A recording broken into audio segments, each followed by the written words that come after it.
কেন আসছিস? সবাই তো আসছে। সবাই আসছে ইনভাইটেশন কার্ড পেয়ে। তোর বিয়েতে আসার জন্য আমার ইনভিটেশন কার্ড লাগবে? লাগবে Really? কারণ তোর চেহারাটা আমি দেখতে চাই না। আমি আমার চেহারাটা তোকে দেখানোর জন্য আসি নাই। আমার উপর জিদ করে বিয়ে করতেছিস না? কাকে বিয়ে করতেছিস তার চেহারাটা দেখতে আসছি। কে সেই মেয়ে যে তোকে সময় দেয় এবং কতটুকু সময় দিলে তোর বিশ্বাস অর্জন করা যায়? কারণ তোর বিশ্বাস তো আবার ঠুমকু। বিশ্বাস নিয়ে কথা বলছিস তুই? আমার বিশ্বাস ঠুমকো না, তুই নিজেই একটা ঠুমকো। You cheater. আমি চিটার? Yes you are. আমার সাথে রিলেশনশিপে থাকা অবস্থায় ঘড়ির কাটার মতো যে বয়ফ্রেন্ড চেঞ্জ করে সে কথা বলে বিশ্বাস নিয়ে।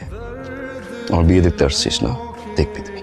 তোর সামনে আমি বিয়ে করব, তোর সামনে বিয়ের শেরওয়ানি পরবো।